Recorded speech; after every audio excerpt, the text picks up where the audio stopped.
Hello, hello, hello. Welcome. It's Holy Tears Day.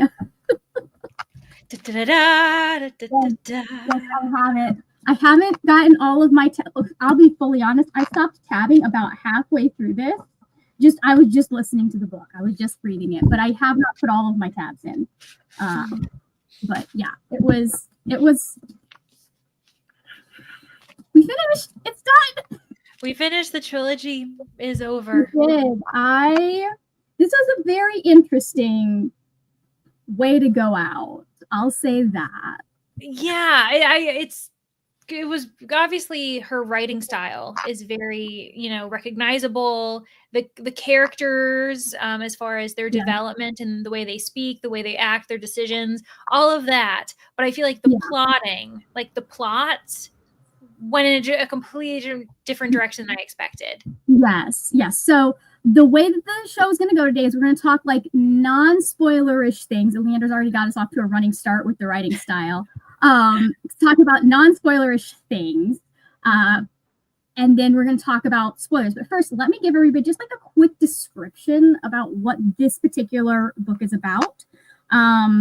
I'll give the disclaimer right now. If you haven't watched, God, I wish. There are so many things in this book that I'm like, this feels like a cinematic thing we could do. Like, this would make such a good TV show or movie. Anyways, if you haven't read, what are the names of the books? Little Thieves or Painted Devils, there are going to be spoilers for those. Regardless of whether or not there are spoilers for this book, there will be spoilers for those. But this is the third book in the Little Thieves trilogy. And we're following Vanja about 2 years after the last book, after dealing with the fallout, while also like she's found her place, she's found her way, she's got a thing that she's been doing helping people. If you guys remember from the last book, she's kind of found a name for herself as the Finnegeist, helping other people.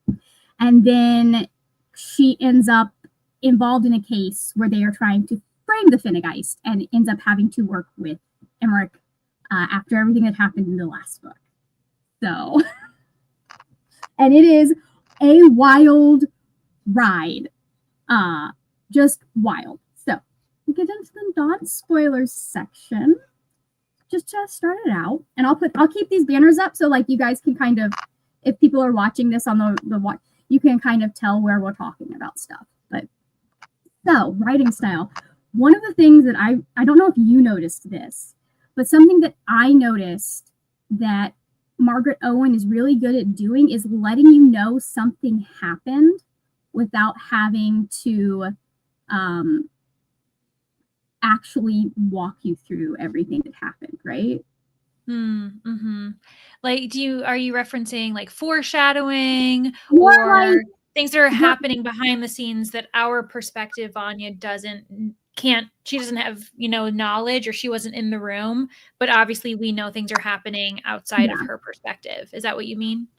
I was more thinking about like, there are a couple of places where like she'll get information and rather than having her rehash the information, she will, where is it? Or like she'll like make she'll get her, and rather than have her rehash the information, like she will imply through how the rest of the conversation goes that information was like covered, or there was a moment in a scene that we'll get to that like she talks about like she's talking about where they are like physically in the room, and like they're really interesting. It's like you don't she doesn't specifically say, oh, he went and sat down, but you still get the image of him heading to the chair, basically. I don't think that's exactly what happened, but kind of okay, right? Yeah. So she's not a blunt writer. Like, she will take her time, provide us with the scene, allow for emotions to also be indicative of mannerisms and stuff. Yeah. And it's very much like a character driven, like obviously there's a plot. It's plot driven in its own way. But so much plot. So many plot points, so many crazy plot points, but there are also like so many characters. Like, that's the one thing that I think is interesting in comparison to Little Thieves, Painted Devils, and now Holy Terrors. It almost seems like our cast is growing. Part of that is because of the found family element, right? Yeah. Like friendships, and we are getting to know these characters with every passing book. But we also were introduced to a lot of like random people in here. So I like, there were times where I was like, who is this? Because we did learn, we met quite a few people who weren't like our core characters. And I will say that I was like, I feel like our cast has like more than doubled. So it's interesting to see that kind of happen with every book. That we had a lot of recurring characters come back that like, some of them were expected, but they came back in ways that I was not expecting. Speaking of, hello guys, I forgot to say hello to everyone. I know how to do live shows. Hi Abs, hope everyone is well. Just finished the book a few minutes ago. That's good. Kappa's not going to be able to stay for long. Didn't get to Holy Terrors, but all the copies are back ordered in the state. Oh no, you're very welcome. We had a fun time hosting this. Would have read this series so soon, definitely without it, and definitely would have continued this quickly. We'll see about that. I know we both have a very busy rest of our year, so we'll see. But that I would not be opposed. Ro is here. Hello, Tennille. And then speaking of the book, to me, this felt like three different stories vibe-wise. First, third, second, third, last third. I felt each third things felt cohesive, but the switch felt drastic to me. I think it's also because the ultimate bad guy in this book is not who I was expecting it to be. And I can't get into that without getting into too many spoilers. But like, when it comes down to who the real, like, it's a very meta kind of who the real villain is kind of thing, right? I want to speak to Neil's comment about the three different stories, because that is true. I feel as though the first third was very reminiscent of the first two books. Then the second third, we were talking about this, and this isn't giving anything away as far as plot, but we were like, there's tones of murder mystery in this. Like there's like, we're trying to figure out, like, we're in an isolated setting, characters are moving about, paranoia, uncertain of like who's quote unquote next kind of thing, who's behind this, who's the murderer.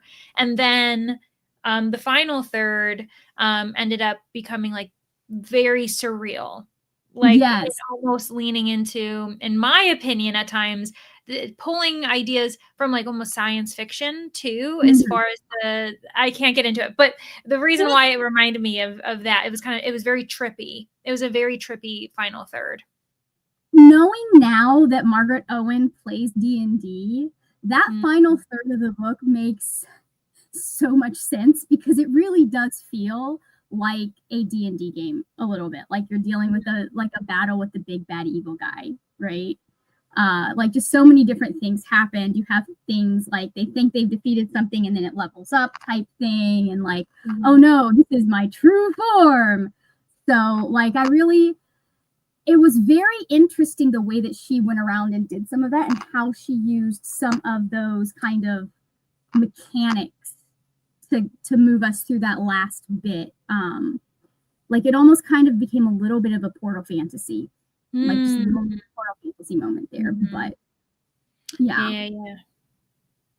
it did feel like a lot. I feel like it's one of the, for me at least, it was like there's a lot to process in that last third.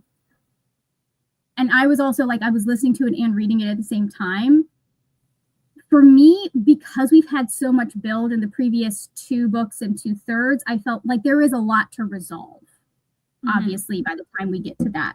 And there is a push to have books be bigger and crazier towards the end. So like you kind of have to up the ante a little bit. I thought she did a decent job of, for me at least, balancing those, the upping the ante, having all of the threads to wrap. I feel like probably the most rushed part was like the denouement at the end, to be honest. I felt like she handled like that kind of, that final quest type thing that happens at the end pretty well, but then like I would have liked a little bit more time with what came after.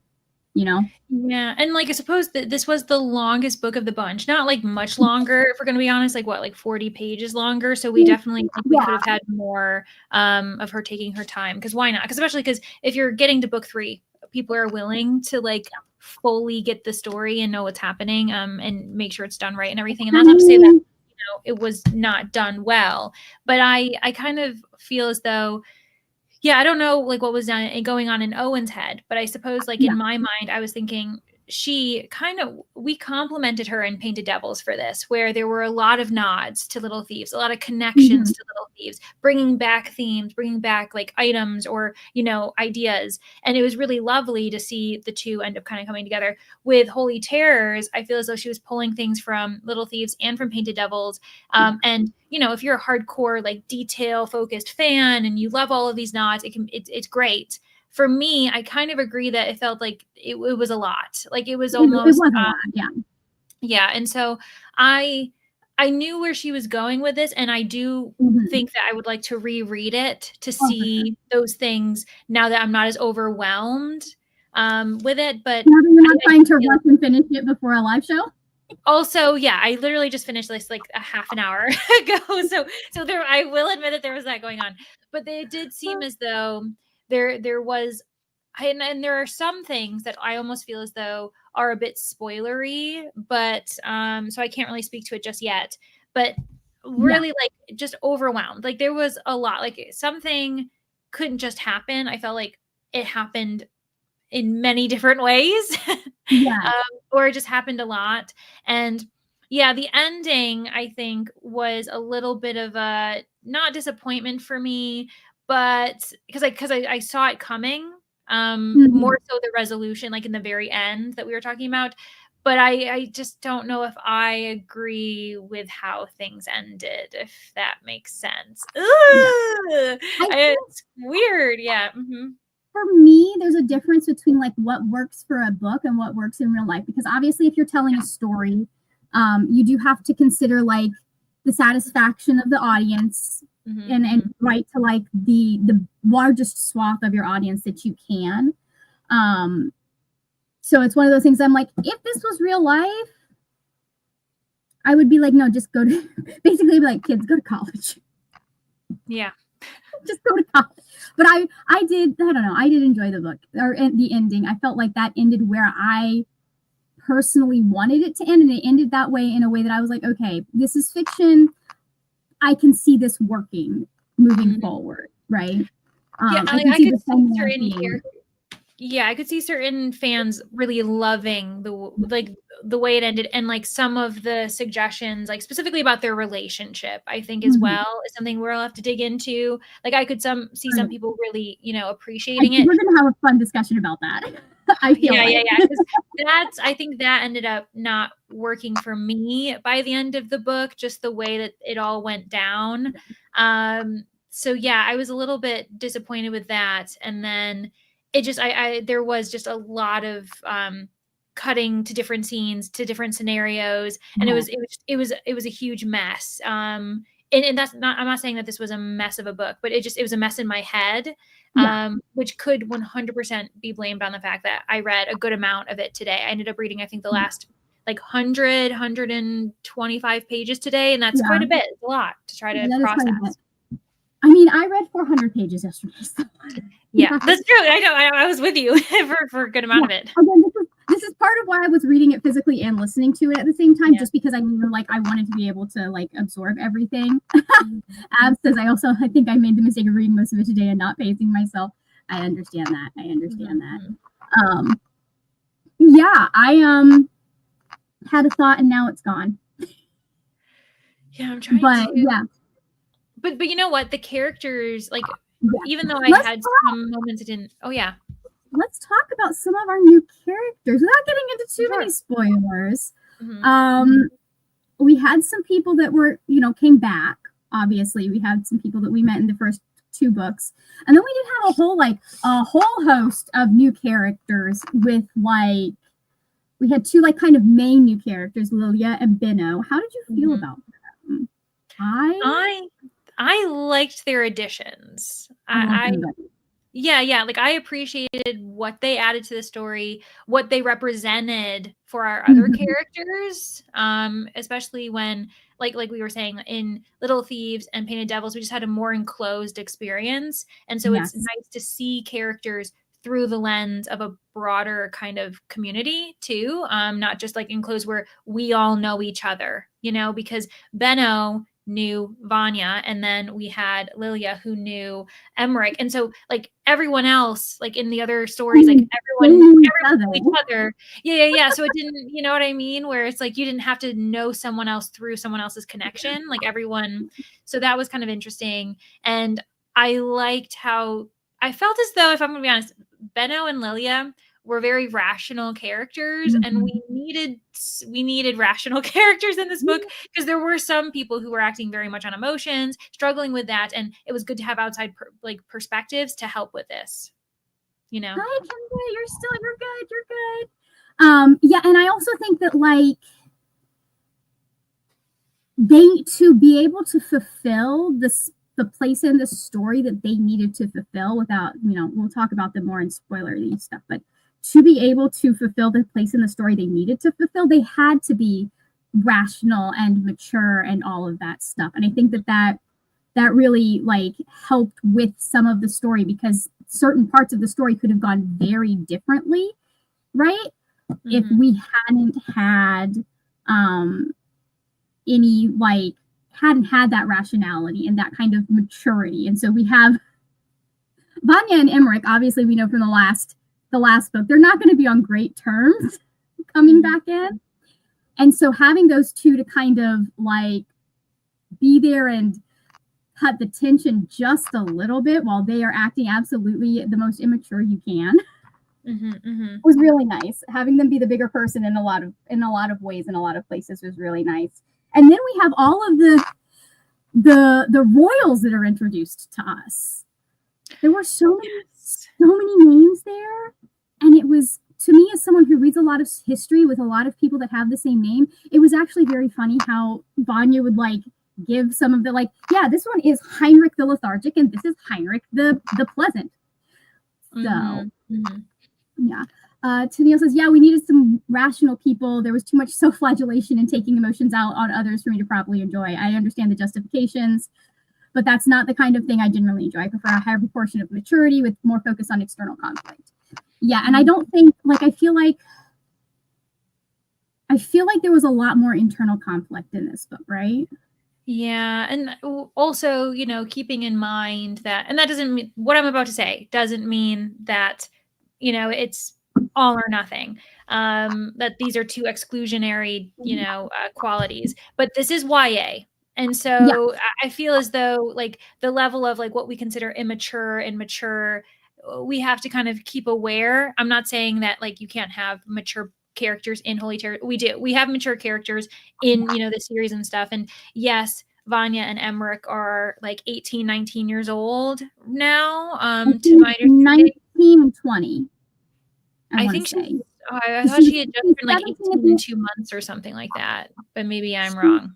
Maybe that's okay. Either way, they're between 18 and 20 years old, and they're older, but like for those of us who remember when we were that age, how much more mature was I compared to when I was 16, 17? Like, yes, we had more experience, but like it's not too surprising. I think it is a bit more glaringly obvious their like, struggles with emotional regulation and maturity when paired with characters like Lilia and Benno, who are far more, I think, like, I guess they can hold themselves better and can regulate their emotions better. So I do think that it made it far more stark when we were dealing with Vanya and Emmerich and them just not really knowing how to make the situation better. Yeah. I mean, there's a lot of baggage from the last book that I think, and we don't get to see a lot of what's going on with Emmerich until I'd say about 2/3 of the way with the first, like a lot of why he is so upset. I think like it's partly because he's upset with Vanya, and I think partly because she's bringing back some stuff that happened between the two books. I think something that's interesting to see is we do see them, or at least Vanya, be able to be capable of incredible emotional maturity. It's just like for them, the situation was like one of those things that it's very hard. It's a situation where it's very hard to stay rational and mature about as a full grown adult. And they're like 20. And I remember being 20 on the internet. There is a reason why, like, there's a specific way that you will tweet or post about things, and I'll just go, you know what, we're just gonna let them be loud and wrong on the internet because they are a baby. But it was interesting to see how we see a lot of them bringing out the worst in each other at the very beginning of the book, rather than bringing out the best in each other, because there are so many issues with them being afraid to have the hard conversations. Because I think both of them are afraid of the answers that would happen if they have that conversation. Right? Yeah. Let's see. I want to see what else they have to say in the comments. Yeah, I know. Let's see. I still listen to the audiobook and the royal names. We'll get back to that. Yeah, book one felt less YA to me, and I enjoyed that one the best. I'm aging out of the YA angst, and it was always an old soul type. My mom said when I was just a small adult when I was a kid, so even as a teen, I had a low tolerance for teenagers. I taught teenagers, so I had to learn how to tolerate. I taught teenagers in youth group. Oh, okay. So those are some of the most repressed kids you will ever, we're not taught healthy coping mechanisms. We're just not. Yeah. I will speak I agree with the royal names, and just the so many were all kind of in the same position in my mind. Like they were all royal. They were all kind of vying for this type of power and interacting with each other. And because we didn't have that history with them, a lot of it did go over my head, being okay, this is just another royal character, I think that's how it was killed. I was like, okay. I feel like that is how it was meant to kind of go, because we were introduced to people as we needed to know them, right? Yeah. It did feel a bit whiplash for me a little bit at times. I can't say that. That is a spoiler. We'll get there. I know we have to be careful. That's why I'm how much do I say? It is a balancing act when you're doing stuff that involves royalty, because especially with as well done as this is when it comes to, because I feel like we because we have Vanya as a narrator, she kind of has her little snarky asides, and we get a little bit it's her feelings about them are a little bit more important than who they were. We just needed a name and a title for people to be sad about, basically, if somebody died. Because I think we lose two of the people that we've two of the royals that die are royals we've met previously, and they went pretty early on. Speaking of the royals dying, hold on. Yeah, whenever something happened to one of them, I was like, okay, I don't remember who that is. Yeah. The royals we did not get time with, just to me, were kind of oh yeah, that's one of the Heinrichs, because there were four of them. Yeah, just added to the pile. I love this snarky little nod to how many times royal families just name their kids the same name. There's 6 different people with the same name. Yeah, in previous positions at the university, I worked a lot with people this age in potentially dangerous situation, and part of that was making sure emotions didn't create dangerous accidents. I feel like it would be nice if one of the adults would have guided the teens to handle their emotions given the dangers. The adults are very hands-off at this one, I feel. Yeah. And I feel like part of it almost they treat them like adults, I guess, which, they are. But at the same time, they clearly need a significant amount of guidance, maybe partially because of all the trauma they've experienced. Maybe they should have a bit more adults helping them. Partly because, royals of that century, they likely even had worse, more confusing names. Yeah, exactly. Royals of that time had their official title, and then they had what the people that knew them called them. Yeah. Right. So to be fair, I don't think we were supposed to care. No, we spent time with the ones we were supposed to care about. Right? Lilia, Eloise, and then some of the more antagonistic ones would kind of come to the forefront, be pulled out a little bit right before they would be important.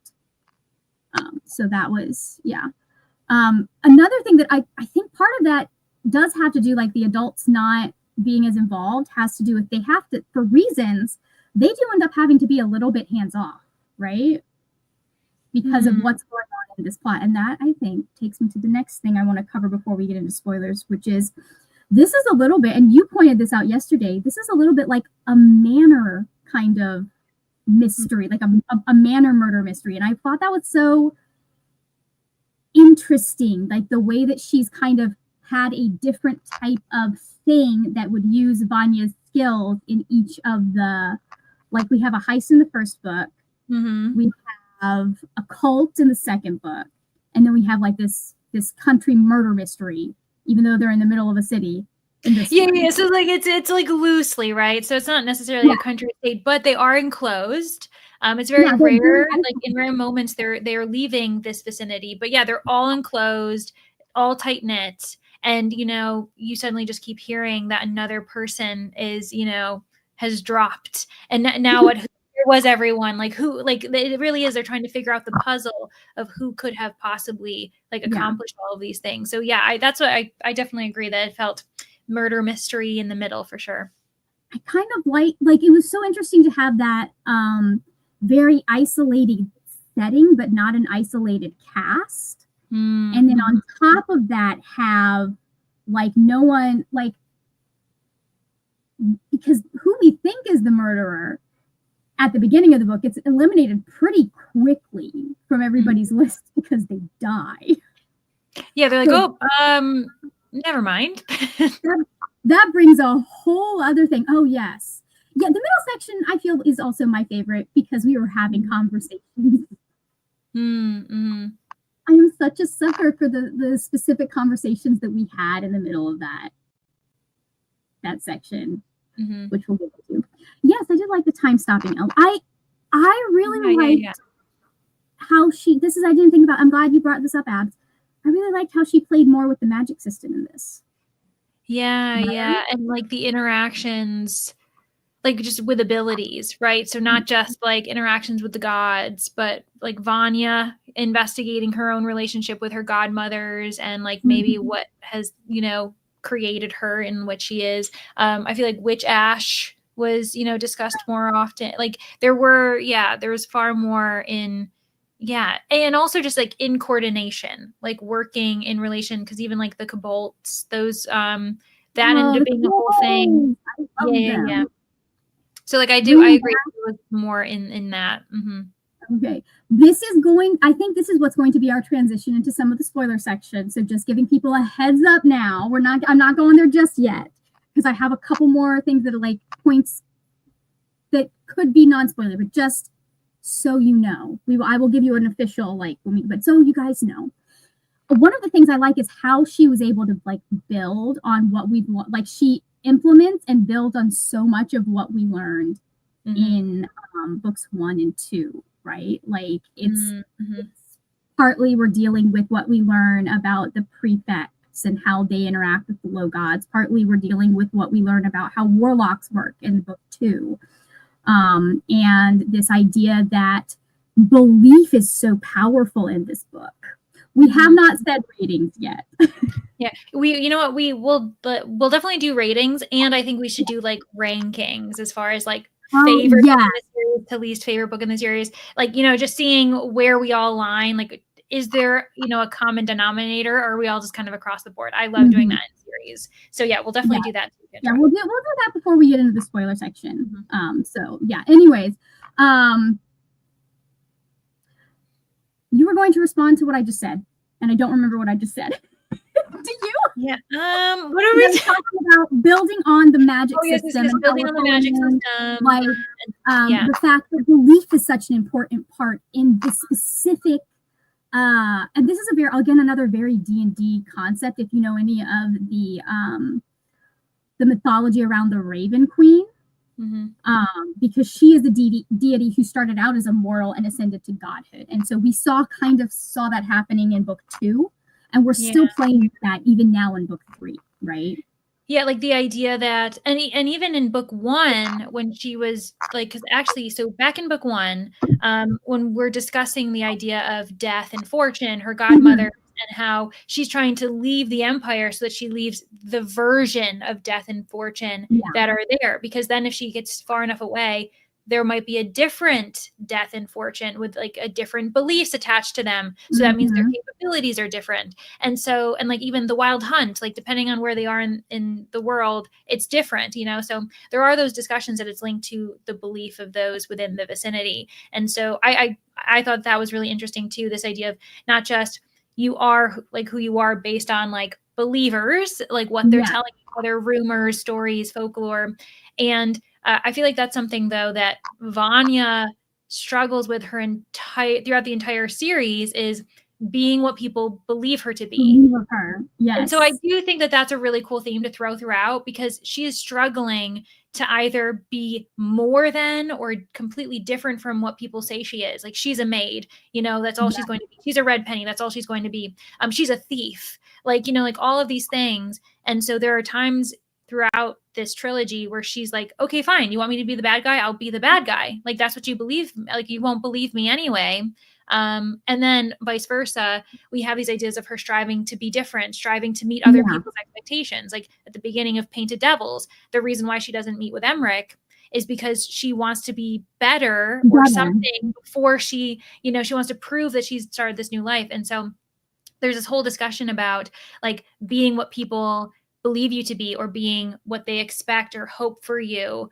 And like Vanya's constantly struggling with that. And I feel as though that's actually a really good theme to see where it's coming to fruition in this final book, with everything else going on. Yes, I do think like Ab says I did find that she had found herself more in this book, which was nice to see. I think this book has the most clear conflict between who Vanya thinks she is and who other people want her to be, right? And that's going to get into spoiler territory, so we're going to start wrapping the non-spoiler section up. But I did appreciate the fact that when we start the beginning of this book, she's made a name for herself. There's a lot of the insecurities that we've been seeing her deal with in the first and second book, she's got a lot more tools against, right? Like I knew I was not gonna like it as much with the Emmerich situation as well. I did have the benefit of having heard Julian Winters say, listen, you're going to be stressed for the first 400 or so pages, and then it gets better. He and I have a mildly different definition of better. Yeah, more distracted, I suppose. You're distracted by other things in the last like 100 pages. Yeah, better, but everyone's dying. Yeah, honestly, I'm glad that like by the end they do get put a number, because like I did lose count. I was like, I have no idea how many people are dead actually. I know. That was kind of interesting. Here's the thing: one of those deaths didn't matter. If you think about it, because I was just rereading it, and it gives the number of 13 deaths, and I was like, no, wait, but then because we didn't know what was entirely going on, so. Anyways, but yeah, I appreciated. I pointed this out when we were chatting yesterday, but there was a spot where Vanya is struggling a little bit, and we see kind of that voice that Irmgard, echoing her mother, comes in, and then it just showed like so beautifully the sheer amount of, if someone has an impact on, like a negative impact like that on you as a child, and shapes your inner voice the way that does, the way that Irmgard and Marta did. She has to pull up like conversations that she's had with all 4 of her sisters. Yeah. Right. I thought that showed so beautifully how, I mean, not beautifully, but so well, how hard it can be to break out of those kinds of mindsets. Right. Yeah, and they say this, that, you know, you always remember one negative comment among like 20 positive things. Yeah, like you're always going, those are going to last longer. They're going to be more powerful to you, which is, they hurt. Yeah. They hurt. Yeah. Okay, so let us discuss. Put in the comments what your rating was, and what you would rank you guys can go ahead and participate here and put what you would rank. God, this is going to be hard for me. Yeah, so give us your rating for the final book, or for like as you're ranking, feel free to give us your ratings for each book. You know what I mean? If you want to do that, my ratings for each book is pretty simple. I gave them all 5 stars. Okay. I love them so much. They speak so much to so many things that I wish I'd had as a teenager, right? Like this is I tell people this is the book I wish I had when I was growing up, just because, especially because it covers like demisexuality and all of that. But like there's just so much, like even going into it as an adult, I feel like there is a level of healing that happens in these books for me. That kind of goes back to like my childhood and how I grew up, and like being able to see in reading someone else who has similar feelings and like dealt with similar struggles and also has a similar like kind of how attraction works for them, all of that. So 5 stars for all of them for me. I feel like my favorite is a toss up between this or Painted Devils, because again, like you said, this is a little bit rushed. Yeah. This is interesting. Please let whatever you think. I'm interested.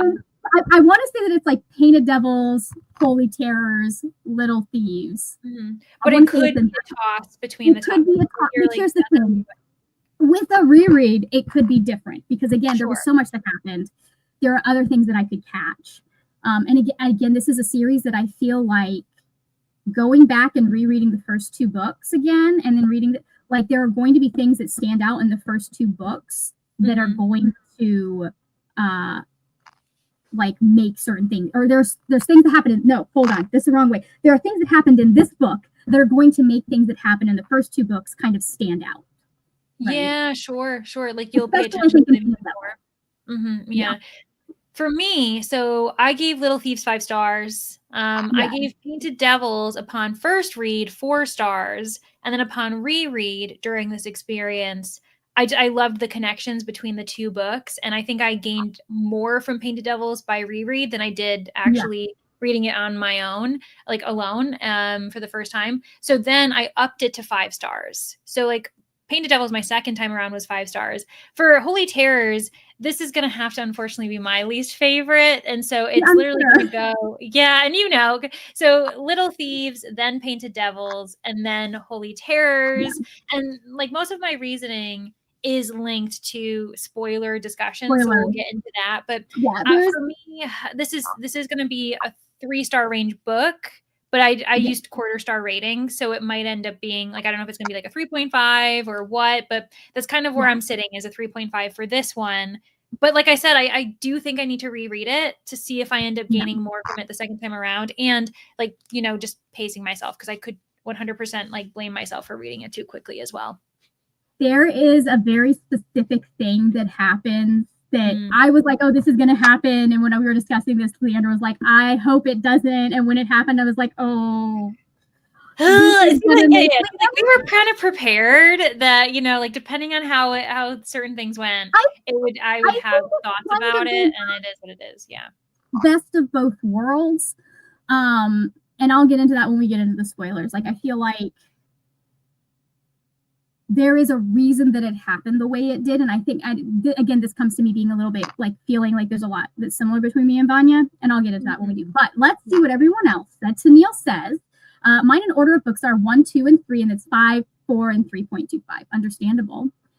Kendra says Little Thieves was 4.75. Painted Devils was 4.25. And then Holy Terrors was 3.25. Very nice. I'm not sure what I'm rating it because I finished it not too long ago, but I gave Little Thieves 5 stars and Painted Devils a 4. But I think a reread of Painted Devils, I'd rate it higher. Yeah. And also keep in mind when I read these books so many times. Well, and also the thing is like what I really like seeing is that there are no negative ratings at the moment. No. And for those, if you haven't spoken, if you're watching, feel free to let us know if you low ratings. But like the fact that no one at the moment says that they've given like less than a 3-star rating, like with all of us coming from different experiences, perspectives, timeline of when we've read these things. Like I'm pretty impressed with the series that can kind of ensure 3 stars or higher across different people. Like that's pretty crazy. And I also feel like that speaks to like, there is something in this, like if you liked the first book, like there is something in the next books that kind of is there that you can enjoy, which I think like for me, the most important thing is the characters. The plot could be nothing. And I'd just be like, yeah, I'll sit and watch these 2 dumbasses argue all day. They're funny. Yeah, and then it does speak to being like I think this is a character-driven series overall. Like there are plots, like very like strict timeline sensitive plots, but at the end of the day, I think you're sold by the characters. Yeah, the plot is there to serve the characters versus the other way around, I think. And like that can really make a difference in how certain things, like I approach certain things. So, but with that, shall we get into spoilers? Woohoo! And I think I am going to start with that conversation that we were having about this being a book where we are seeing the most clear like conflict between who Vanja knows she is and what people think of her when it comes to the Finnegeist. So we end Painted Devils. We know there's a little something going on with Vanja and magic. And then we get to this book, and she's well on her way to becoming a low god. Yeah. How did we feel about that, guys? So you know what? I could see the projection of that. I saw nods to it in like Painted Devils, for instance. Definitely. And I did like that. I liked the idea of her maybe like almost being demigod, low god, because her parents are, gods in a way, her adoptive parents, her godmothers. And like it made sense with her, like the blurring of the lines when she was growing up and them just keeping her, in their world a little bit too long. Longer than they were supposed to keep her too. Yeah. Right? Yeah. And so it's like that kind of makes sense. And we said this before, but I kind of like the connection of how it also ends up blending really well with her self-esteem and her inability to really know what she should be and who she is. And it's like, well, low gods are also kind of told what they are, and so and it was such an interesting expansion on an idea that we've seen before. Like it's one of the central ideas of at the conflict in Little Thieves, which is that like low gods are limited by their nature to some extent. Like there are things we see death push against it. Yeah. I had to go and reread that scene, by the way, and I picked up on something. Anyways, we see like, and the fact that like low gods can't lie, right? And then we see this expansion on this of yes, but also like the belief of the people has an effect on who we are. Like it affects and changes. Like there's almost like a lack of agency there that is a very interesting, like in becoming a god, you give up, like you get all of this power, but you also lose some agency over your person. And we see Vanja start to experience this because people think the Finnegeist is the murderer. Yeah. And like so she originally is like, oh, let me tap into this. Like, this will be really great. And then as soon as their beliefs in her change, it's this terrifying thing that like, well, now suddenly I actually won't have control over myself. Like if I give into this, if I can't fight it off, which is also just really terrifying. This idea of you suddenly losing your sense of agency. And being like, and that's another thing that she's always prided herself on. Like as she's gotten out of, being controlled by Giselle's parents, being under, being an underling to Giselle, like her handmaiden. And then also like with like all the things that she's gone through, she's constantly like wanted freedom and to like choose and be who she is. So like, it kind of also makes sense, this fear of falling into what people are unintentionally making her be, Yeah. I just like, Ab says it here really well. I quite liked it because it was kind of another way of forcing her to be something she didn't want to be and having to reckon with who she is. And it's very interesting because I think if she had faced this dilemma in books 1 or 2, we might have had a very different outcome from what we had, especially in book 1, because I like in book there's like the way that she fought so hard to hold on to her humanity and not give in to like the rage and anger of the Finnegeist was just so interesting to me, like kind of having that. And I don't know if she would have struggled to hold on to her humanity as much because she was so angry in that first book. And like she had to unlearn putting yourself first and not caring about others, basically, like in that first book. Unlearn caring about yourself, or not putting others, like not being able to put others first. She also had to unlearn a lot of the toxic stuff, right? Like book 1's about Vanya really like learning to love and cherish and care about other people. Book 2 is about her learning to love and cherish and care about herself. So, and I feel like we go into book 3 with her not being perfect at this, but like already having a lot of the tools that she needs to be able to be like, okay, we're going to stop the negative self-talk, which is hard. Yeah, it's almost like this book, it's like challenging her to put it into practice. Yes. Like being like, hey, like you learned these things, but now can you consistently like talk yourself out of this, the possibility of falling off the wagon, I guess. You've been studying this.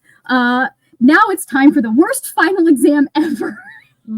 Yeah, for sure. So, speaking of, I feel like this might be, hold on, let me get these in order. I have some notes. So speaking of this feels like a good time to transition into like where we pick up at the beginning of the book, because where we pick up at the beginning of the book is Vanya realizing that someone is trying to frame her, and that means Emmerich is going to get involved and like all of that stuff with them. So I found it, I was a little frustrated. When like it makes sense. You're like, yes, this is what the book has to do. This is what it has to be because of how it ends. But you're so frustrated. I was so frustrated through, I want to say, the first 120 something pages, right? With Emmerich like going back to this really like the person we met at the very beginning of book 1, where he's not giving Vanya credit. He's like not wanting to work. Like he's being a little bit of a bully, in my opinion, especially at the very beginning when he's like not explaining things.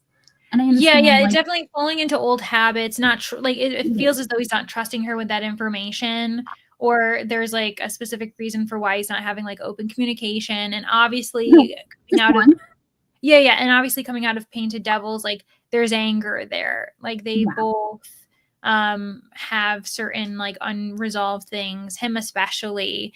And I will say that while it's expected and kind of predictable because it happens in every book, I think maybe some of my own struggles with book 3 was I felt like we didn't get to see these characters learn and actually like prevent themselves from falling into old habits. Like for instance, him not telling her anything for the first 100 pages, like when they, arrested her and like locked her. And I'm like, why couldn't you just explain to her why you're doing this so that she knows? Yeah. Like, that one was the most frustrating for me because like there is an element of, because we're also dealing with the fact that he believes that Durson and Dorholtz are corrupt.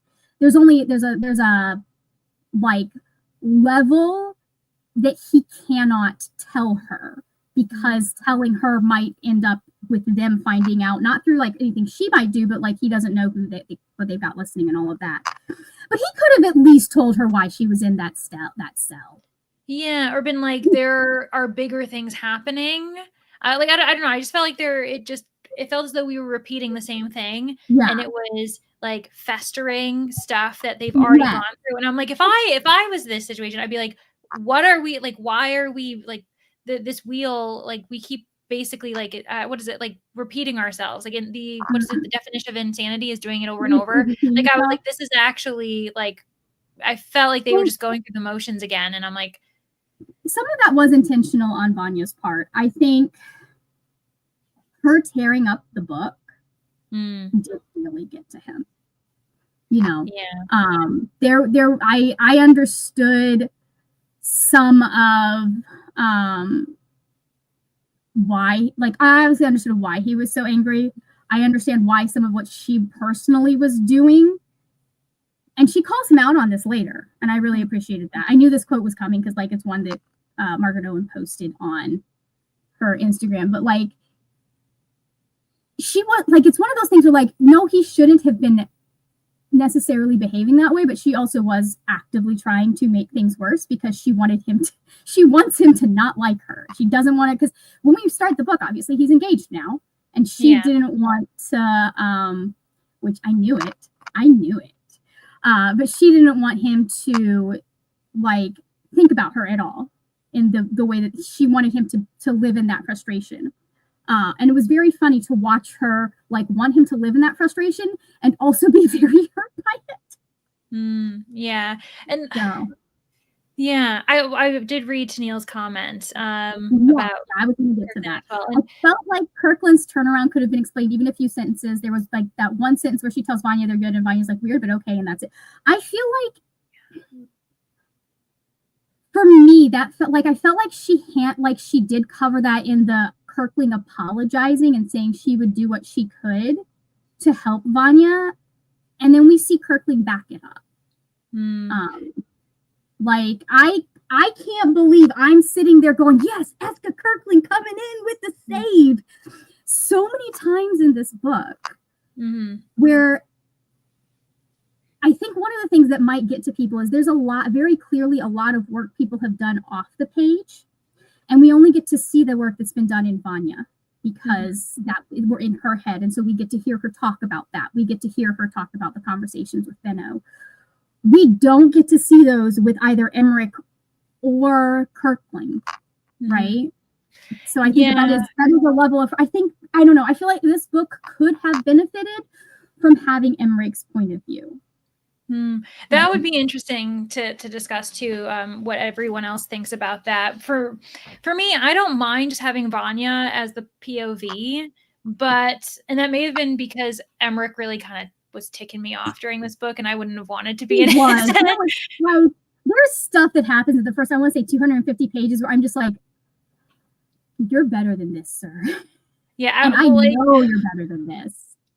Yeah, but like with Kirkling, I felt the same way, where it felt like a very quick 180 all of a sudden. And yes, there had been like 18-ish months since the moment where they're parting ways, on that road. But I also, like, I'm like, okay, if we accept, like, in a year and a half, Kirkling has, learned her lesson, realized that she kind of effed up like teenagers, right? Like, she was messing with kids as a grown-ass adult. So that's kind of like, yeah, you probably should reflect and realize, like, I was stupid, and I was the grown up in the situation, taking it out on this teenage boy. But also, I was like, one thing I talked to you about this, but I was like, okay, well, tell Emmerich everything you did. Yeah, and I know that there was this discussion of like, oh, well, it's like Vanya's decision. It's between Vanya and Emmerich. Like, the whole idea of this, like, story arc is for the two of them to, cope with things. But I'm like, I still needed to see Kirkling, like, fully tell Emmerich, hey, you can, like, we can still say that Vanya did the wrong thing and, like, what she did in reaction. But it kind of ticked me off that, like, the Kirkling never even ended up telling him all this stuff.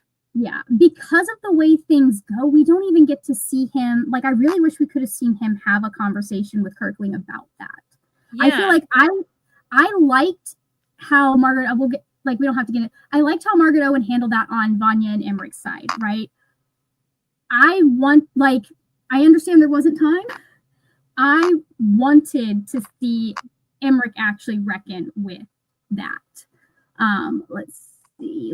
I did like Kirkling. Just can't understand if others, but for as much as we talk about them being young, adults make mistakes in life. Yeah, and that's why I feel like, as an older adult, I feel like the correction would have been quicker for her, especially if she was already acting out of character because as Vanja calls her out in Painted Devil, she's like, you couldn't take it out on him, but you blame him for Clemens's death.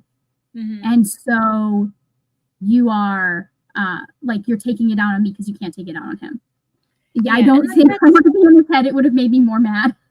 Yeah, like me too. But even with like, I fully agree. Like that's why I was like, okay, fine. Like Kirkling can grow and change, but I just don't think she did enough. Like, I'm like, yeah, you do that. And then you own up. Like, I don't need you to own up to Vanja. She knows what you did wrong. She was there when you guys had that conversation.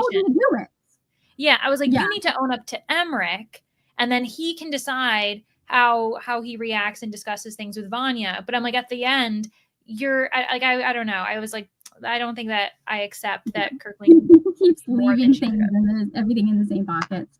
You know, there was a sentence like when she's doing the apology to Vanja, she explains why her change of heart happened, and that she realized when Vanja called her out, that had a supreme effect on her, and she realized how wrong she was.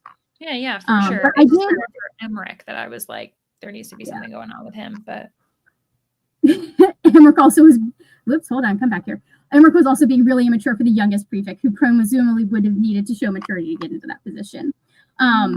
We're currently on the how to make amends redemption kind of thing, since we're talking about Kirkling. That's one of the things I wanted to talk about, like, because this book shows multiple ways like people can try and make them like how you resolve or at least try to resolve conflict, and none of it is perfect. But yeah, I thought at least for what it was, I liked how they handled. I mean, who wouldn't want to take these characters? But I did, with the exception of us not getting a scene where Emmerich confronts Kirkling. I thought that, especially at the beginning, it was handled really well. Or for me at least, like it gave me most of what I look for when we're talking about a character seeking redemption or trying to make amends. Because, you know, we see that apology again, and we see it like get backed up by Kirkling treating her different and like taking her side and getting like, I think there are a couple of times where she gets mad at Emmerich, like especially like the cell thing. She's like, I told him to tell you. So, but anyways, go ahead. Well, it's just yes, but also like my biggest issue is her trying to make things up to Vanja. It's like, well, like, you know, you have to make things up to Emmerich. Yeah, like what's happened has happened, and also like again, like you're the adult in the situation, like knowing like, oh, I can't tell Emmerich because, you know, Vanja said don't to tell him. I'm like, well, you're an adult. You know that the better decision is to be openly communicative, tell him everything. I know that wouldn't create a story, right? Because there's supposed to be this silence between them. But I kind of was just like, we literally could have cleared this up, or at least progressed some of it up. Yeah, we could have cleared some of it up, right? Yeah, and I'm not saying that this would have like completely amended everything that went on with Vanja and Emmerich. Still would have had to have some really serious discussions, understand where their relationship was, where it is now, cope with, can we be friends? Can we work together? Even with how much we're still hurting, not by the intention of the other person, but like it ended up kind of being stunted because we had this constant like lack of discussion about what actually went down, letting each other think things. And I felt like that kind of, I don't know, basically my biggest issue with this book was like the relationship with Emmerich and Vanja. Like we talked about this, I think, during our sprints, where I was like, the way that things are going in this first 100 pages, I was like, I don't think that they should end up together. I was like, I just don't like, they've got so much they need to work on. And I'm like, the one thing that I would actually maybe be okay with is if by the end of this book, you could see the suggestion that they were working towards maybe becoming romantically together again. But I was like, I think they just need to like understand each other and maybe be friends, especially again, they were very young when they met each other. And then they went through a lot of stuff. A lot of horrific things, a lot of decisions. They hurt each other horribly, especially in the beginning of this book. The things that they said to each other, I'm like, that's another thing you guys are going to have to apologize and talk about. Like, I'm like, just keep racking it up. And then there was quite distracting plot points with like everybody dying and trying to figure out what was going on. And then the last third was this kind of whirlwind of multiple portal worlds and everything. Yes. And I just never felt like we got it, in my opinion. We didn't get enough of them. I understand that. So like, let's move on to that. Let's talk about Emmerich and Vanya's relationship in this. And let's start with some of the things I know there were some things that we appreciated about how this was handled. Mm-hmm. Let's talk about Lilia just for a hot minute, because I appreciated obviously he's a cat. The cat's always the best. Yes. Cat. No one has any, if you're trying to compete against a kitten, you're losing. Mm-hmm. Yeah, I love the addition of Junior and how he like broke the tension, right? We'll talk about Junior really quick because he's important. We need to talk about Junior. I liked how he was used to like break the tension in certain places and like create like I love that they had this co-parenting arrangement with a cat. That cracked me up, right? Mm-hmm.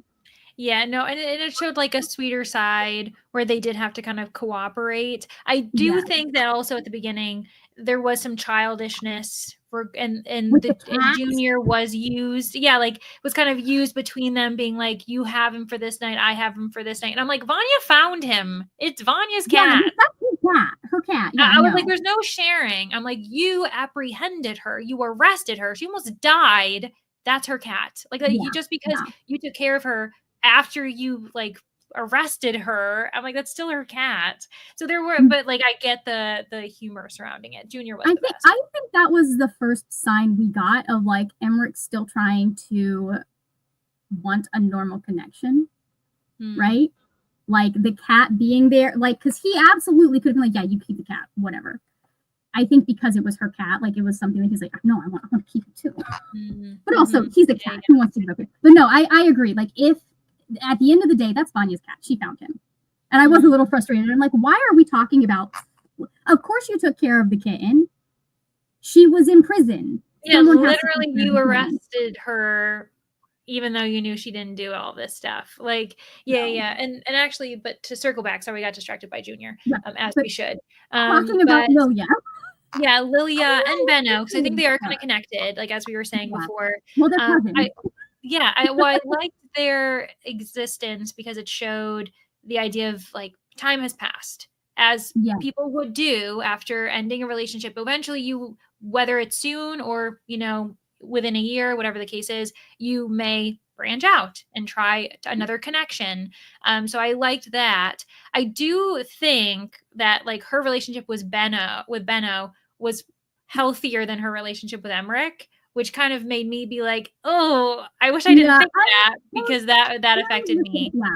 Yeah, and I just felt bad for Lilia because she was used in the end by Emmerich. Also mildly complicit in some of it, but I appreciated that, like, with the exception of her like being okay with doing like major PDA and having sex in the next room. Yeah, when you can hear each other breathing at night. I didn't catch that till my second read. Yeah, they could hear each other breathing at night, which apparently Emmerich is a snorer. Or Vanya. And that like from Vanya's perspective, she could like hear them clearly, and that is like disrespectful. Like that was a little. I was like, listen, but I did appreciate that. Like, there wasn't really any girl hate between them. Like, they were still able to like talk to each other and become friends and work with each other, even though there's a point where Lilia is mad at her a little bit. I appreciated, like, especially because I feel like you're less likely to see boys being stupid in this kind of book. You're more likely to see like the main love interest get pulled between the two, and it's obvious because Lilia is the character that makes it to the end, and she has an important part to play in the end. Right. I had a feeling that it was going to end up being the three of them, like her, Giselle, our Lilia, and I was like, I beg your pardon. And I loved how my reaction was the same as I think Janiza was like, oh, come again? What? Yeah, And yeah. I just, like, I liked the kind of discussion there that it was like, oh, well, like, we're seeing how things go. Like, it's not anything serious just yet, but, there's as it something should, happening here. tentative, but I with feel like, Lilia, I just it was kind of a heartbreaking scene. I know part of it was supposed to like show that Emmerich, what was it? He burns for Vanya, which oh, is the yeah, no, that was definitely that's not like what was supposed to happen. Like, I don't think there was any part of that was supposed to show positivity towards Emmerich. I think all of that was supposed to be like, no, you clearly are still have a thing for this, and you let me be led on for this. You still, I understand you try to make this work, but like, both of us know you shouldn't have, right? Yeah, and like again, they're young, and so Vanya is kind of just it doesn't. If I were Vanya, I'd be like, oh, that's a really bad, like I don't think I'd want to be with someone who's also like that, because like while he did care for Lilia, he 100% used her, and on top of that, because he wasn't going through, like he wasn't dealing with his own shit, she is constantly wondering if she's failing, because she's like, I'm not enough for him, I don't know what I'm striving for. And then she meets Vanya and she's like, oh, that's what he wants. I am not as important to him as he is to me. Like not that he knew this through and through, but you know what I mean? It's like, that's a really crappy thing for her to like discover, you know? I don't think he knew. I think that there was a lot of justification going on his end, because I think we see more from him trying to act like everything is fine and he's not hurt than we see on Vanya's end. Again, because we're in her head. But like, that whole scene, I knew it. I knew that there was something else going on with how quick this engagement happened. Yeah. And she even questions it, right? Like at the very beginning, like the first scene we see Lilia, she's like, it was really fast. Like, I don't know why we're moving this quickly, but she does accept. She so said that, and I was like, yeah. And she's I feel like she takes it with grace, which is like just puts more, appreciation for her as a character. But it did make me like not vibe with Emmerich. Just another thing against him that I was like, I actually just don't. I don't think that I don't know. I just don't think that he should be in a serious relationship. I don't know that I would argue that he should be in a serious relationship. I don't think he should be married. That was like, that was one of the things I told him. But he needs to be on his own. I think that there was, you said this, that Margaret Owen mentioned that the reason why there was this distance and everything between books 2 and 3 was because they did seem to have a codependence, and like that's up for debate, people's other interpretations. But I'm like, I think like this is something that actually a lot of times when I'm reading romances, for instance, like it sounds terrible, one of my favorite things in romances, when I do enjoy them, is when the book starts off with a character who's been in a long-term relationship and that relationship ends, and now they've got to like, then they've got to like figure out themselves, learn to love themselves and appreciate themselves. And I feel like that arguably is something that Vanya really struggles with. And in books 1 and 2, she's had others, including Emmerich, help her discover that she should love herself. She's still struggling with it. And I would have, like, I feel as though we didn't fully get, like, I am just a supporter of characters, like, and human beings, real people, having time to like appreciate themselves on their own and not need someone else for validation. And I'm not saying that's the only thing Emmerich was there for or anything like that, but like he too, right? I think that they both, that's why for me, the appropriate story arc, at least, for most of the book, I would have liked them to hash things out, like at the beginning, like, even if it's an argument, but also come together being like, you know what, we can do this maturely. We understand that we did things wrong. Let's see if we can rebuild things, at least professionally, to work on this case, because people are dying. We've got bigger things to worry about. And maybe forge a friendship while also, feeling comfortable with ourselves. And then maybe by the end of the book, there could be a suggestion that, a second chance romance could happen. But I felt like they never actually got the true distance, because neither of them ever really properly healed. And so then they just, I don't know. I feel here's the thing is I think that in my opinion, I think they did, and what we see happening is old wounds and like unresolved business coming up. Mm-hmm. Right? I think that they both got into like Tennille says here, like they both got into a place where they were in a healthier place, right? But then were they? Because like I don't know. I feel like based on what she said about her conversations with Benno, I did feel like she knew enough to know that Benno not wanting to get married was something that would not make their relationship work. And like she was able to, you know, and then when he's keeping secrets from her, she's like, yeah, okay, this is it. We're done. Right. Yeah. So I feel like there is a lot of work that I think Margaret Owen is expecting us, because there wasn't time for us to necessarily see it done in the book. There's a lot of work that she's expecting us to believe is done based on what we're hearing from Vanja and Emmerich. And we don't get to hear that as much, I feel, from Emmerich as much as we do from Vanja. Yeah.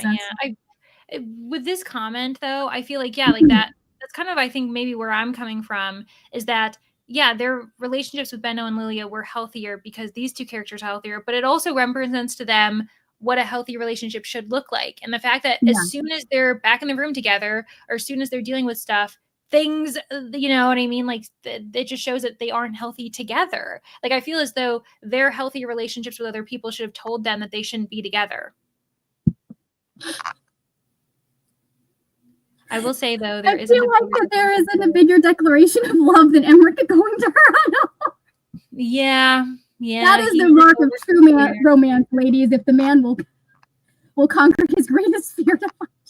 Anyways, let's see. I like Lilia, but the relationship was basically Emmerich proving he wasn't a failure, and he moved on from the broken engagement so quickly. The whole relationship felt kind of pointless to me. I feel like.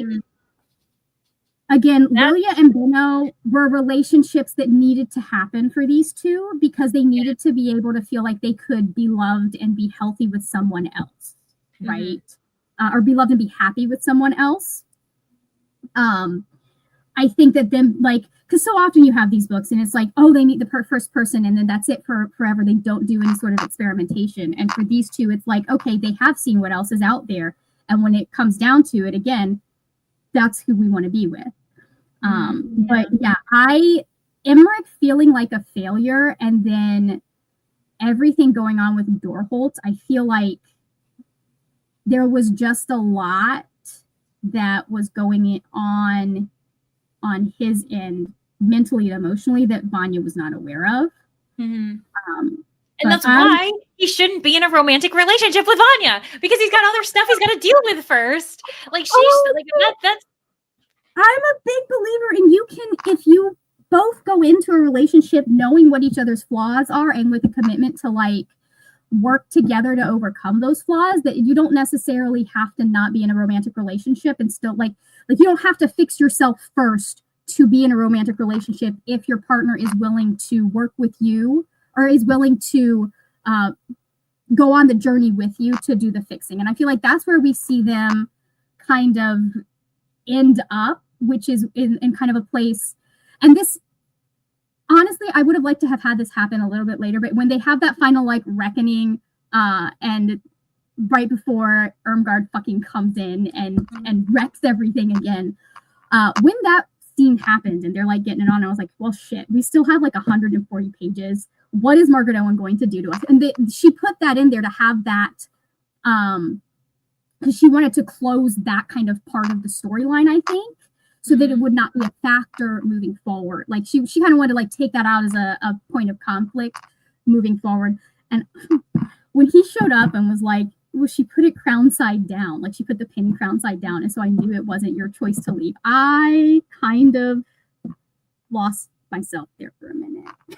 I'm glad that one of us did. I just like that was such a beautiful moment of him like having learned and been like, you know what, no, like I'm not gonna believe that this is rehashing old things. But even so, like it's like he should have known that she wouldn't do that to him again anyway, right? Like even if it was crown side up, I feel as though like they just for what they had and what they were doing shouldn't if they were growing and not re-entering an unhealthy relationship, shouldn't he have just been like, no, that clearly something's wrong because she wouldn't do this to me again? So I think here's the thing is I think we're so freshly out of him finding out what happened, but there is also when you hurt someone the way she hurt him at the end of Painted Devils, especially when it is something that they have seen as a pattern for you, the running, there is a level of having to rebuild trust that does happen, right? So I see where Margaret Owen is coming at it from, which is, and where Vanja is coming at it from, where she's like, I know I'm not going to run anymore. But I don't want, like, I know that I still have to rebuild that trust for him, right? Yeah. And I feel like the amount of trust that he has to rebuild for her is a lot more recent, right? Than the amount of trust that she has to rebuild for him. So I think that they both, like, I'm glad they both apologized to each other. I loved the scene where she goes and, like, she gets the wine and is like, we're going to sit and we're going to chat about this. Tell me more about door holds and like, I loved that scene where they're sitting there just kind of talking, and then we have a couple of those scenes. And for me, at least, those scenes were enough because I felt like they aired out some of what was talking. They made their feelings known. And it satisfied for me what it needed to satisfy for the narrative, right? Like for it to be signified in the narrative that, okay, we've moved past this, if that makes sense. Yeah, no, I fully get like where you're coming from on it. And, you know, it's just different reactions. But I agree with both you despite, and like the thing is despite the conflictions, I think it just comes from like, different perspectives, and like, you know, like I don't think either of us are wrong or right. It's just our interpretation. We're just taking from different interpretations. And how we would prefer a story to end up happening for character, because we're rooting for both, like, right? Like we care about both of these characters, we're invested.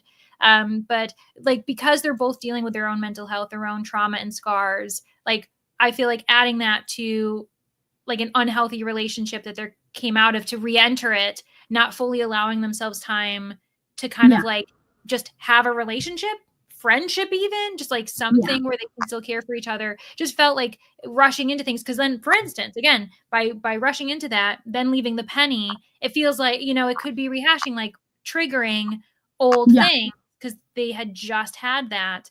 And so that's why I'm kind of like about it. But I also there's a different thing that links to the final third of the book, where, you know, when she's jumping around to different versions of herself, different versions of life. I found that very fascinating. But the one thing that I kind of was like about was, at one point she kept saying, oh, but like, you know, in all of these different realities, we always find our way to each other. And it made it suggest that like true love or whatever. And I'm just like, like I was getting kind of frustrated. And I did see Abs's comment of I'm talking myself into a lower rating. I might be, but like, you know what I mean? Like I was thinking the same thing, where I'm like, did I feel some really strong feelings that now I'm processing, having finished the book. So maybe that was going on. But I don't know. Because I was so adamant that these two characters were not ready to jump back into a physically intimate, like romantic relationship, because of everything that was happening in their individual lives and the history that they had with each other. Like, I still don't think that it was fully discussed to the capacity that I would have liked. That I of course, was never going to be satisfied with every other romantic inkling, because I'd be like, well, no, like you guys shouldn't be together still. So that was my thing. Yeah, also, they really haven't known each other that long, really, because the books take place over a short period of time. So they really need to spend more time together for longer periods of time. See, for me, I feel like that's where we end up at the, okay, let's talk about the last chapter. Okay, we'll talk about the last. Here's the thing. I loved the last chapter in the sense that, okay, we have found a way for these two characters they're going to be moving forward. They're going to actually be starting to build a relationship that can be a long-lasting relationship. With everything that's gone into the book, there's no doubt in my mind that it will be. I didn't end the book thinking that there still wasn't work to be done, right? It's just, we're not going to get to see it. I'm fine. It's okay. I'm not mad about the fact that the publisher offered her 7 books. Potentially, they were talking about 7 books, and then we only got 3. I'm fine. But like, that's kind of where I felt like, to me, the way the relationship kind of went is, we have that stupidity that happens at the beginning, because they're both too in their feelings to like think straight, and they're both working to like retaliating against each other and we have that portion where they're sitting down and they're having conversations. about what's happened to them in the interim and kind of I felt like they came to understanding where they were able to be like, okay, you know what, we are going to work together. And we see them fall into a relationship that's a little bit similar to how they were at the beginning of, like in the middle of Little Thieves before it became romantic, really. So I felt like we had, for me at least, we had enough of that to say, okay, and I needed that to happen first, right? I needed, like I told you, I needed to see him, and preferably I would have liked it for him to be him that broke up with Lilia. That's because you did mention that. I know. So for those who don't know, we had private sprints yesterday as we were finishing this book, and I was ahead of Margaret, and I was like, "Oh, just wait, things happen." And you're like, "I really hope that Emmerich breaks up with Lilia because it's his choice." Realizing, and I was just like, the more important thing for me was to there not be a relationship between him and Lilia before Vanya's wife was actually in grave danger.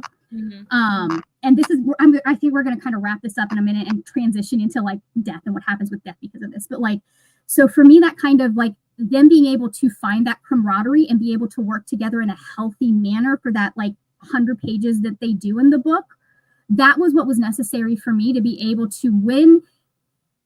Emmerich personally has a reckoning with what he wants and what he's okay with because Vanya is literally dying in front of him. I'm like, okay, now we're ready to start again. And I think because of the way things work with them, it's very natural to me that they would just like fall, at least physically, back into where they were, even if they still needed to do work relationship wise. To me, that like last chapter was a little dramatic. Even with the horse. I mean, the horse was definitely dramatic. I'm just sitting there going, okay. And I knew something was up with Emmerich if he wasn't there to say goodbye when he said he would be. That's obviously we knew that was like. I thought saying the love of my life, maybe a little bit, like they're teenagers, I understand. Again, I know they're dramatic. I understand that teenagers are going to make those declarations real quick, real fast. I thought they were really, really dramatic. But I did feel like the end was not we don't have any more work to do. It was okay, we are going to get to move together and do this work together. And to kind of that was Margaret Owen facilitating them being able to do that over a shorter period of time rather than having to like break it up over her like who knows how long it would have taken if they were only able to. I'm like, you guys can write letters, you know that, right? Letters exist in this world. Yeah, like long distance, like if they were the age, right, so like them being the age that they are, if they were in a relationship and then they both like went off to college, for instance, if they both were attending college, different colleges, there you would maybe not see each other for like a year or months at a time.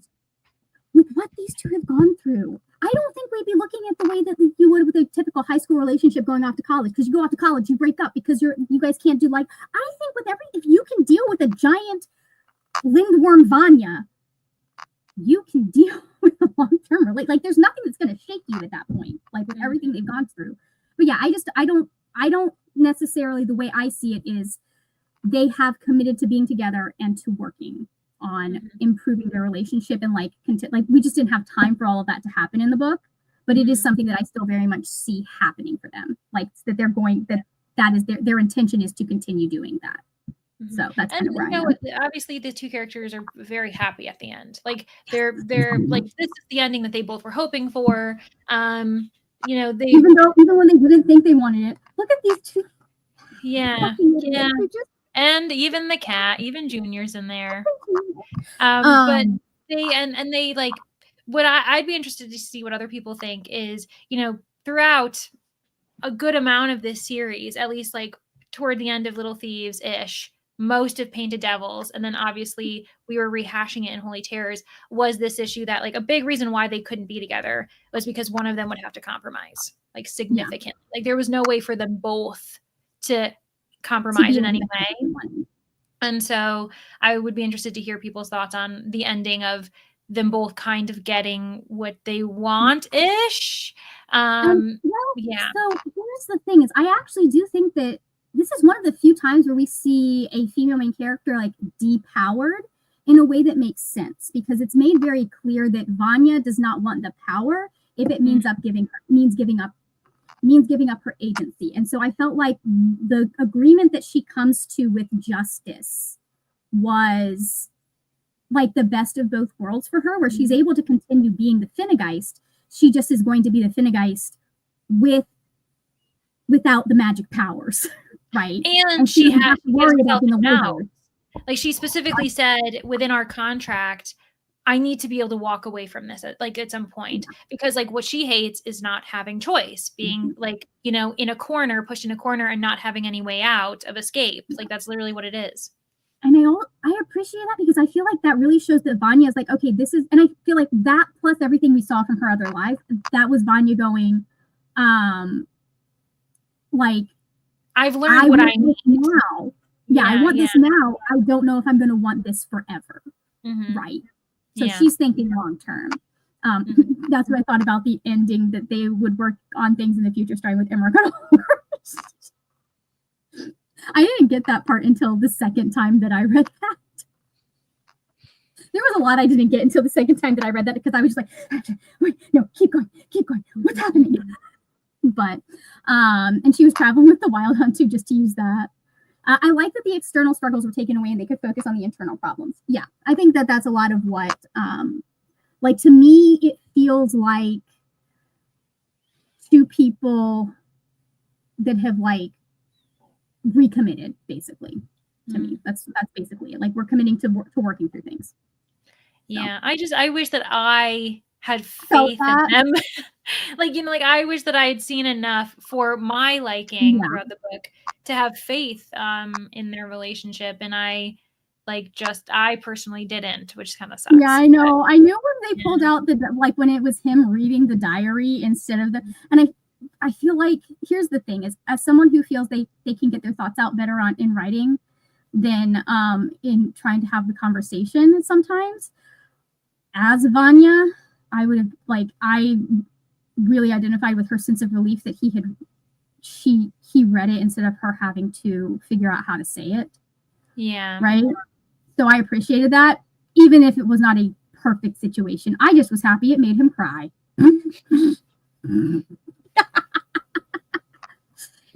Yeah. I think they have, like, in their heads, I think they both know what they want from this relationship, but I don't think they're there yet where it makes sense for them to make that commitment. What did you say about? Yeah, let's talk about the last part. Let's talk about, first off, let's talk about death. That scene. Let's talk about death. How? Her saying like, "No, I won't take you." Like I refused. And I didn't pick this up until the second time I read through that scene. It wasn't just that, like, Death is like, "No, I can't take you because." Can I find it? Like, "No, I can't take you because I love you." It was, "No, I know this is not your time." The way she words it the first time. Yeah, like this isn't right. Yeah. Because Death knows, and he knows people's ends, being like this. Yeah. It was cut short, and I can't like proceed with this. Yeah. This is not supposed to be how it's supposed to go. Like the way, like I didn't catch that the first time, but the way that it's worded, Death is like, "No, I'm not going to do this because I know it's wrong." And then, like, who can say that your mother like tore apart her very essence to protect you and to do the right thing? Yeah. And then when it came back around to like, Death is the best character. Let's be honest. The best two characters in the book are Death and Junior. Death is so freaking funny. So funny. And then it also like kind of connected with like that whole "the low gods cannot lie." So when she said, "I'll see you again." Yeah. But playing by the rules and absolutely refusing was just, right. Right. Oh yeah, I read it because the point is not the surrealist stuff. I felt kind of off the wall for me. I get the point to help Vanya grow through her past and choices, but it definitely wasn't my favorite part. Let's see. There are cases in real life as well where you can love someone, but no one or both partners may not be healthy together without serious changes. Yeah. Let's talk about that last bit and the fact that the real villain of this book, or the real person that Vanja is in conflict with in this book, the entire book, is herself. Yeah, and it's like, obviously, like, Irmgard is very heavily a part of this, right? Like, Irmgard is very much the villain. Kind of, it's thanks to, like, Irmgard's the reason why Vanja has to come face to face with a different version of herself who would be capable to do, you know, these like horrific things. And like Vanja is constantly being like, no, how? Like, even in all these versions, there's no way that I would stoop to this type of thing. And it's like, well, if the circumstances are right. And I think there is a poignant moment where, like, you know, they're like, it all ends with Vanyette, right? Like, killing Vanyette, or like being done with her.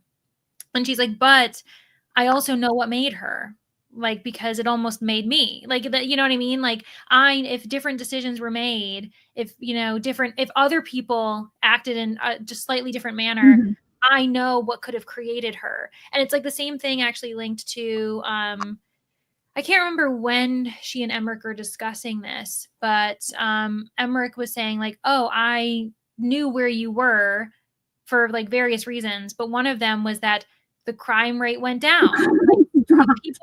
People weren't as desperate to actually commit atrocities. And so like it speaks to like, well, Vanja could have been that person. So it made sense. But I also felt like very lost at a lot of the, like, when we were jumping between scenarios, and like it was a lot. I think so. Here's the thing: is I made the connection personally between the story or the choices that we were being given, and the fact that that's what Vanja was correct. I don't think we needed nearly as much of those lives, right, in the actual narrative, because we already knew it. I think that we needed that information for that final conflict with Vanyette, right? Because like she needed to be able to say no. Like it's almost like a moment of her being able to heal her inner child in a way, even though there's only like 2 years difference between them. But I liked that was like, I especially liked that moment where she recognizes that the entire thing hinges on this person being gone, like this other version of her being gone. If she doesn't get rid of this other version of her, the entire world gets wiped away, and she can't do it, right? I loved that moment where she and then there wasn't anyone else, but like Emmerich's like, no, I get it. You do what you have to do. Like, we'll figure it out. But like that moment where she said, I have to do this the right way instead of doing it the easy way. Yeah. I really appreciated that moment. But me too. Fucking Irmgard. Irmgard, you know, and like, I just don't think there was really any other way, like, because at this point it's beyond her. Like, she's always horrible, and I liked that she was like, in all these versions, in all of these things, it's like she's still going to be striving to do this. Like, there's not really much, but also, is it fair for me to just say, let's put her to death, you know? Yeah. And like she just ends up giving Irmgard the decision, saying like, this is your opportunity, you can decide what's worth it. And the fact that it's like Irmgard herself who ends up taking her own life is, I mean, I feel like it wasn't even a choice she's giving her. It was her saying, here, this is the fairest punishment, I think, for you, is for you to have to do this. And then Irmgard goes, no. Decide, like, no matter what, you will be punished. This is what I'm suggesting. You work for death. If you don't, well, yeah, like, they're probably going to execute you. Like, that's probably what's going to happen. To be honest, I feel like she should have had to serve her time with death anyways, because who better to keep an eye on Irmgard von Hersching than Vanja's mom, who's going to make sure she doesn't do any funny business. Yeah. And enjoy it. It's like you tried to destroy death. I liked the I really liked the part that Irmgard kind of played in this, in the way that she kept coming up and kept being like kind of this red herring that we thought was going on. But at the end of the day, it's like the system that she created is what they're actually having to deal with, and that's what puts her in conflict with herself. And like the entire time, it's like, yeah, it looks like her because it is her.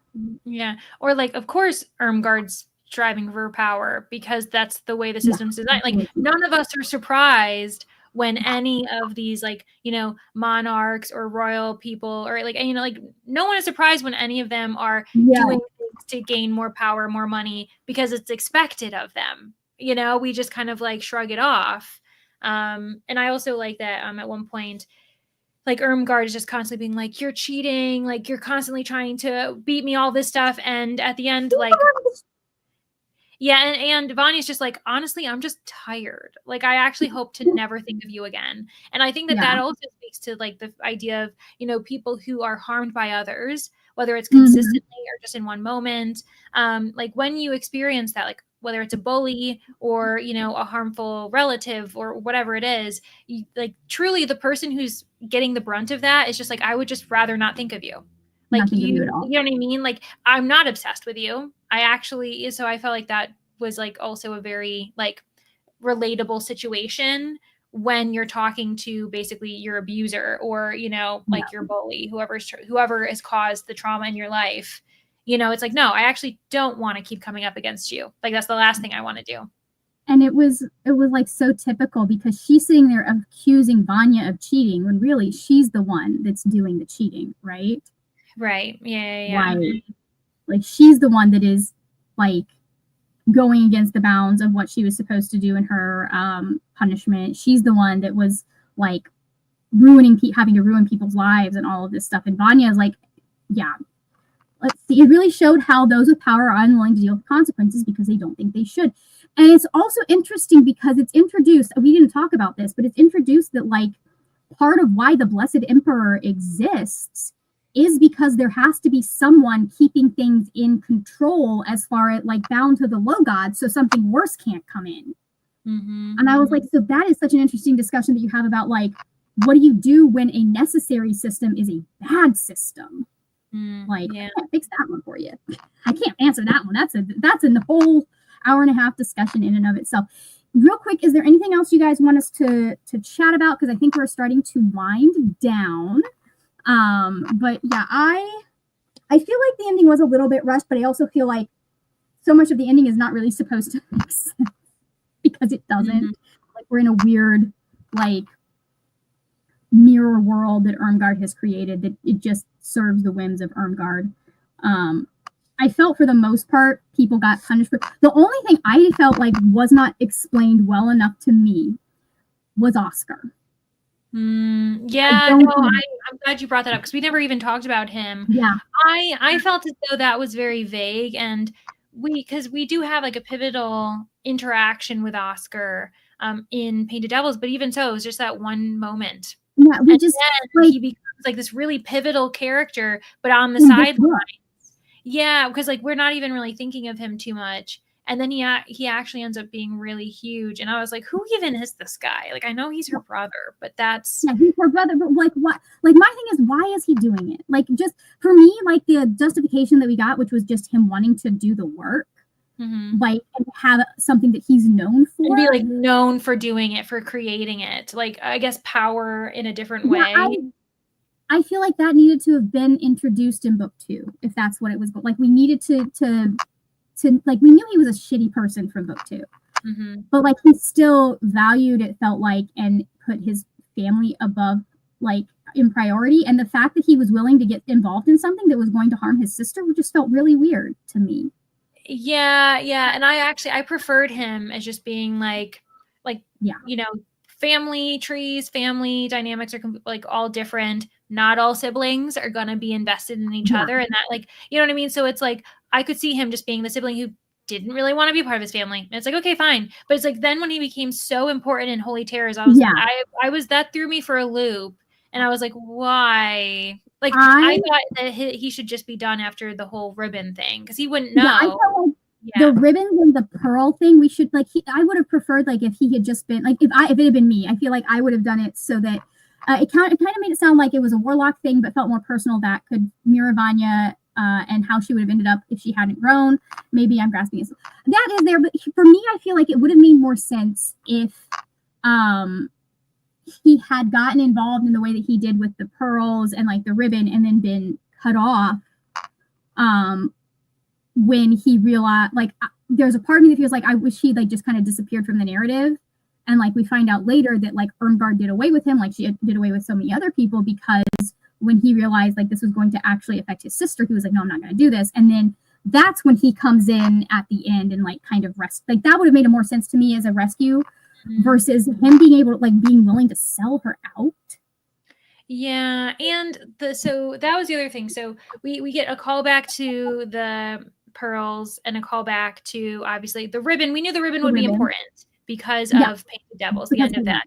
And like I respected the idea of bringing back the pearls, but it also felt like a random like addition from like the first book. And then with Oscar, kind of with what they needed the pearls to be able to do. Yeah, but even that kind of felt like it felt like more than it kind of, I don't know. For me, it felt a little bit forced as far as like with everything else being tied, like with everything else going on, having that, and it just didn't feel as seamless is what I think I mean between Holy Terrors and Painted Devils. The connections, the carryover, the nods back to Little Thieves, that felt very like not too in your face and very seamless. Whereas with the pearls and Holy Terrors, that didn't feel as seamless to me. And so that's why I was kind of like, oh, okay, suddenly these pearls are so important again. But what I actually want to talk about is Oscar.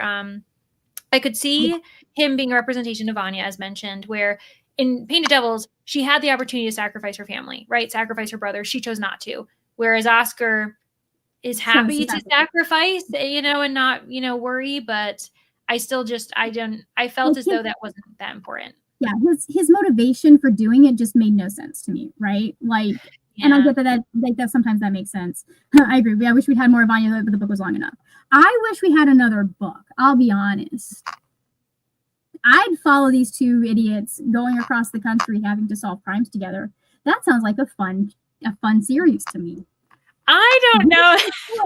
I don't know. So the way this book was and how my feelings were with it, I don't know if I would want to follow them more.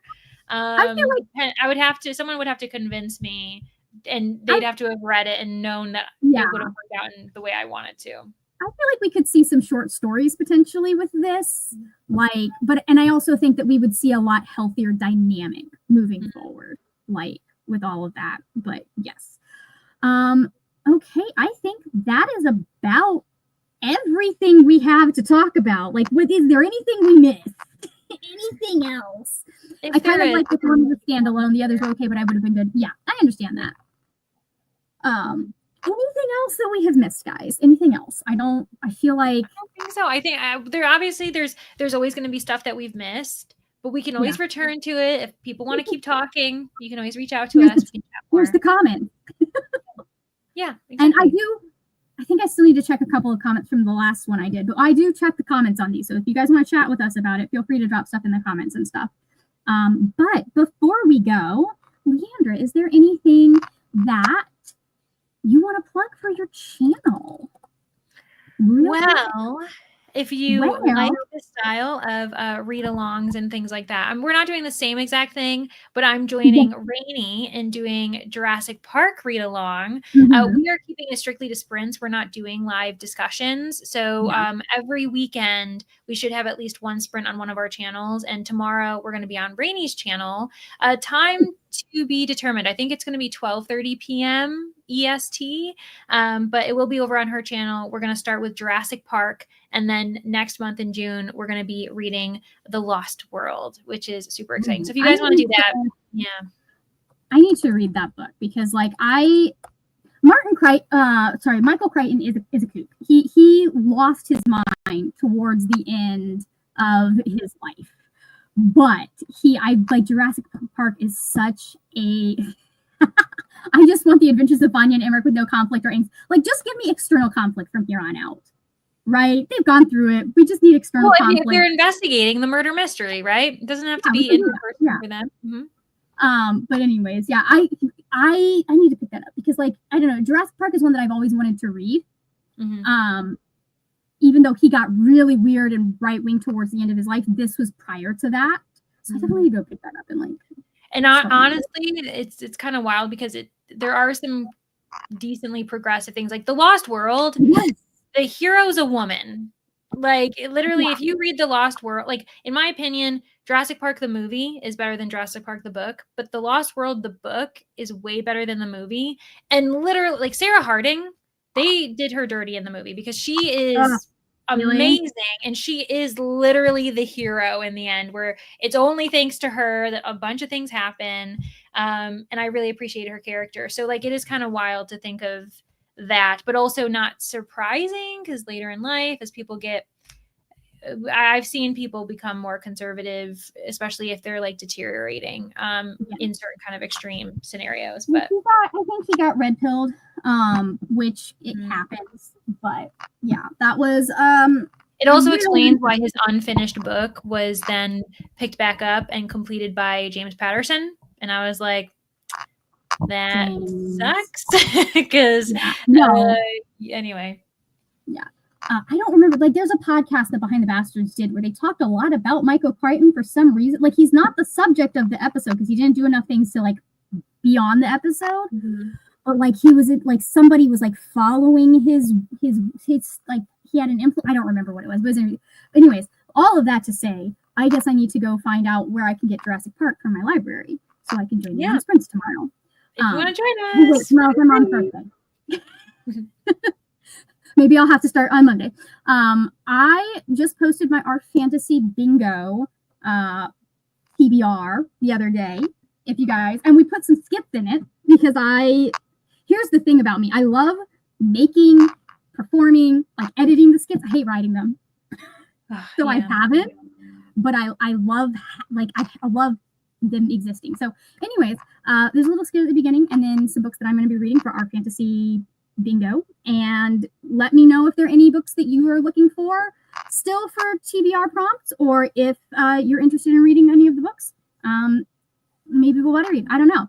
But that is it. I have linked. You'll need to refresh. Wait, hold on. Have I linked? Yes, I saved it. Okay. You will need to refresh, but I do have Leandra linked in the description along with all of the announcement videos, all of that good stuff.